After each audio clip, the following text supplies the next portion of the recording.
Hello mga boss, good day po sa inyong lahat. Welcome back to my channel. And kung bago ka pa lang sa aking channel, please consider to subscribe my channel para lagi kang updated sa mga susunod kong videos. And pakihit na din ang notification bell para ma-notify kita sa mga i-upload kong videos. So ngayon mga boss, andito tayo ngayon sa fish pan na may similya. So nakikita nyo yan, napakadaming lumot po. So yan.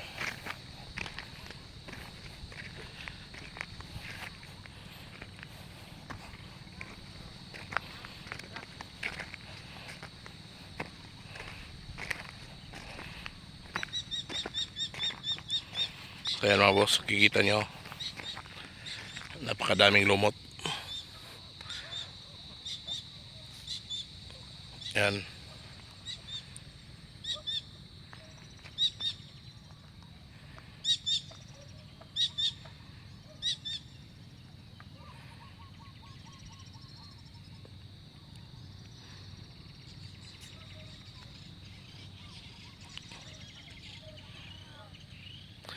So ngayon mga boss, pag-uusapan natin kung ano yung mga dapat isalang-alang sa pag-fish pan.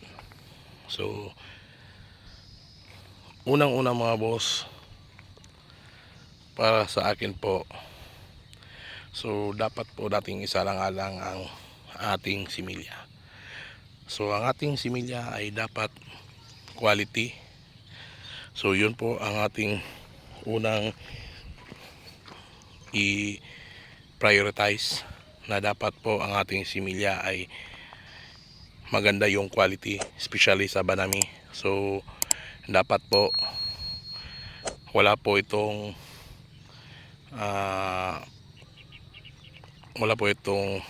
madaming patay, and then hindi po stress yung similya. So pangalawa mga boss, dapat yung quantity. So yung similya na ilalagay mo dito sa area mo, dapat kung ano yung order mo na quantity is almost 100% na magkatugma. So dapat po na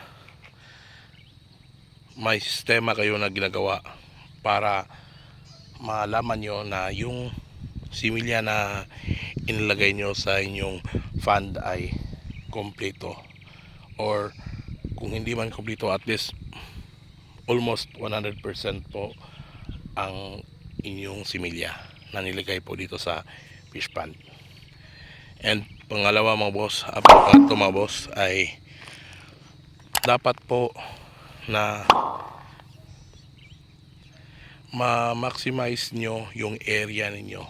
So ano ba yung maximize na ibig kong sabihin? So ma-maximize nyo yung minimal na quantity na dapat ilagay nyo sa inyong fund.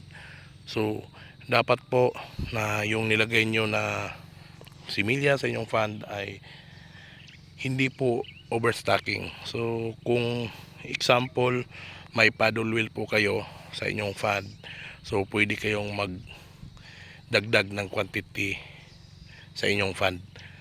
So kung wala pong paddle wheel gaya nito, so dapat po nasa minimal lang po yung ating ilalagay na mga similya dito. So like dito sa akin, so nasa 2 to 3 hectares to. So maximum na ilalagay ko dito na similya sa banami is nasa mga 150,000 siguro. And for the bangos naman, so maximum siguro ko na ilalagay ko dito ay 10 to 15,000. Pero mostly para sa akin, mas mabuti na siguro yung 10,000 para hindi maubusan ng oxygen.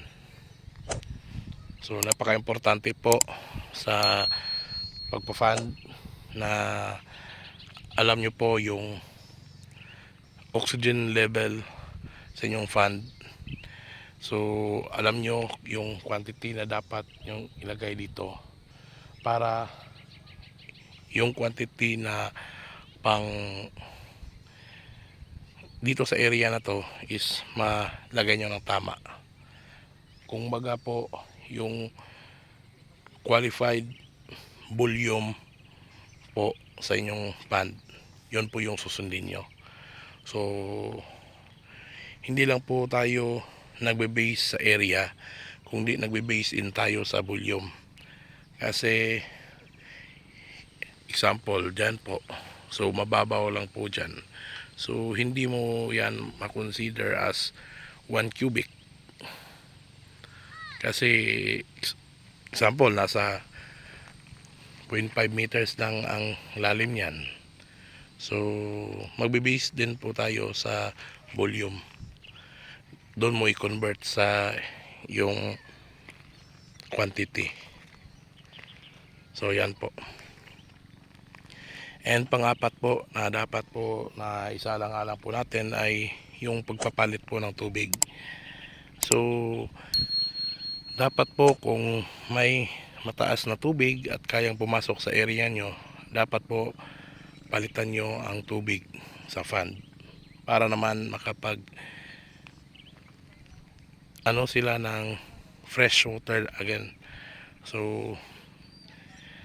alam naman natin na every 2 months o every 1 month ay 2 beses po na lumalaki po yung tubig. So in 1 month po makapag-change po tayo ng tubig 2 beses po. So yan po ang importante po. And then next po ay dapat po yung level ng tubig na i-hold nyo sa inyong area ay dapat yung kaya lang po. So ito po sa amin ay ngayon nalaman na po namin na itong area na to ay hindi kayang mag-hold ng mataas na level na tubig. So approximate nasa 1.6 meters lang po yung kayang i-hold niya. So kung umabot na ng 1.8 ay hindi na po kaya ito. Sa experience po namin, yung pumutok na yun na dike, yan, so hindi na po kaya niya na mag-hold ng 1.8 meters. So ngayon sa pangalawang beses po namin na paglalagay ng similya, so pinakamataas na po na i-hold namin na tubig dito ay nasa 1.6 meters na po.